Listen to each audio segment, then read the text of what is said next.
রমজানে একটি নামাজের কথা বলবো, শত কষ্ট হলেও এই নামাজটা আপনি ছাড়বেন না, একবার হলেও এই নামাজটা আপনি পড়বেন। নবীজি এই নামাজের এত গুরুত্ব দিতেন, নবীজি বলেছেন জীবনে একবার হলেও তুমি নামাজটা পড়বে।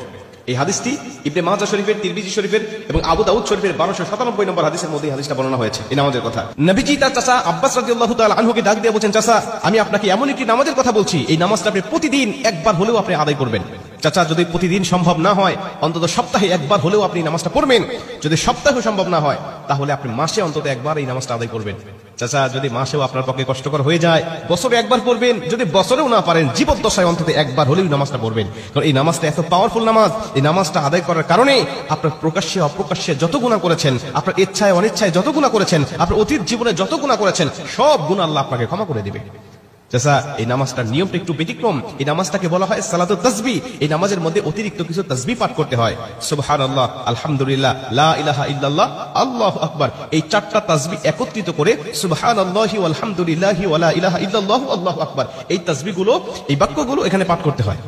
4 রাকাত বিশিষ্ট এই নামাজ সালাতুত তাসবিহ 4 রাকাত পড়তে হয় এক নিয়তে।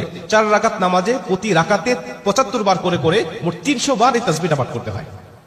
সুবহানাল্লাহি ওয়াল হামদুলিল্লাহি ওয়া লা ইলাহা ইল্লাল্লাহু আল্লাহু আকবার, এই তাসবিহটা, এই দোয়াটা 75 বার করে করে প্রতি 4 রাকাতে মোট 300 বার করে আপনি পাঠ করবেন।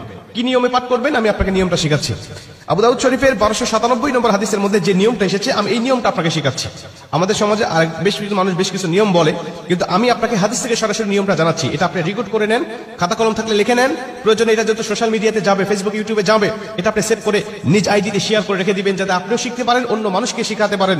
আপনার শেখানোর কারণে কেউ যদি নামাজটা আদায় করতে পারে, ও যে সওয়াবটা অর্জন করবে, সওয়াবের একটা অংশ আল্লাহ আপনার আমলনামায় দান করবে।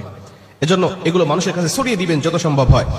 আপনি প্রথমে যখন নামাজটা শুরু করবেন, নিয়ত করবেন নফল নামাজের নিয়ত করে অন্যান্য নামাজে যেভাবে সানা পাঠ করি আপনি সেভাবে সানা পড়বেন। অন্যান্য নামাজে যেভাবে সূরা ফাতিহা পড়ি ওভাবে সূরা ফাতিহা পড়বেন। অন্যান্য নামাজে সূরা ফাতিহার পরে যেভাবে সূরা মিলান ওইভাবে সূরা মিলাবেন। সূরা মিলানোর পরে রুকুতে যাবার আগে দাঁড়ানো অবস্থায় আপনি 15 বার এই তাসবিহটা পাঠ করবেন। সুবহানাল্লাহি ওয়াল হামদুলিল্লাহি ওয়া লা ইলাহা ইল্লাল্লাহু আল্লাহু আকবার, এই তাসবিহটা পাঠ করলেন 15 বার। 15 বার পাঠ করার পর আপনি রুকুতে চলে গেলেন। রুকুতে গিয়ে রুকুর যে তাসবিহটা আছে, তাসবিহটা পাঠ করার পরে সুবহান রাব্বিল আযীম বলার পরে আপনি এই তাসবিহটা আবার পাঠ করবেন 10 বার। সুবহানাল্লাহি ওয়াল হামদুলিল্লাহি ওয়া লা ইলাহা ইল্লাল্লাহু আল্লাহু আকবার, এই 15 বার আর 10 বার 25 বার।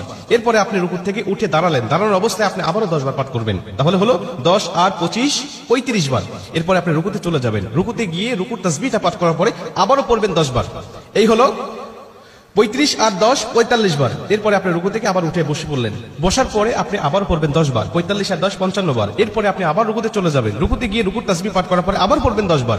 এই হলো 10 আর 55 65 বার। এরপরে রুকু থেকে যখন উঠবেন, উঠে প্রথম রাকাতে আপনাকে দাঁড়াতে হবে, না দাঁড়িয়েই আপনি বসা অবস্থায় আবার 10 বার পাঠ করবেন। এই হলো 65 আর 10 75 বার। দ্বিতীয় রাকাতে ঠিক একই নিয়মে, তৃতীয় রাকাতে ঠিক একই নিয়মে, চতুর্থ রাকাতেও একই নিয়মে, এই 4 রাকাতে 75 বার করে করে যখন 300 বার পাঠ করে আপনি সালাম ফিরিয়ে নামাজটা শেষ করবেন, সালাতুত তাসবিহ নামাজটা আপনার আদায় হয়ে গেল। এই নামাজ শেষ করে আল্লাহ পাকের কাছে আপনি দোয়া করবেন, যেভাবে ইচ্ছা চাইবেন আল্লাহ পাক আপনার দোয়াটাকে কবুল করে নেবে। আমরা দেখেছি বেশ কিছু পিকচারের মধ্যে, বেশ কিছু জায়গায়, বেশ কিছু লেখায় আপনি এই নিয়মটা বর্ণনা করার পাশাপাশি একটু ব্যতিক্রম বর্ণনা করা হয়েছে, যে শেষ রাকাতে সিজদা থেকে উঠে বসে না পড়ে রুকুতে যাওয়ার আগেই মোট 25 বার পড়তে হবে। অর্থাৎ রুকুতে যাওয়ার আগে 10 বার আর সানা পড়ার পরে 15 বার। এই নিয়মটা বর্ণনা করা আছে, কিন্তু হাদিস শরীফের মধ্যে আমি যেটা বললাম এই নিয়মটা বর্ণনা করা আছে। অতএব এই নিয়মে যদি আপনি নামাজটা আদায় করেন, আশা করা যায় আপনার নামাজটা কবুল হয়ে যাবে। लाइक सब्सक्राइब कर दो।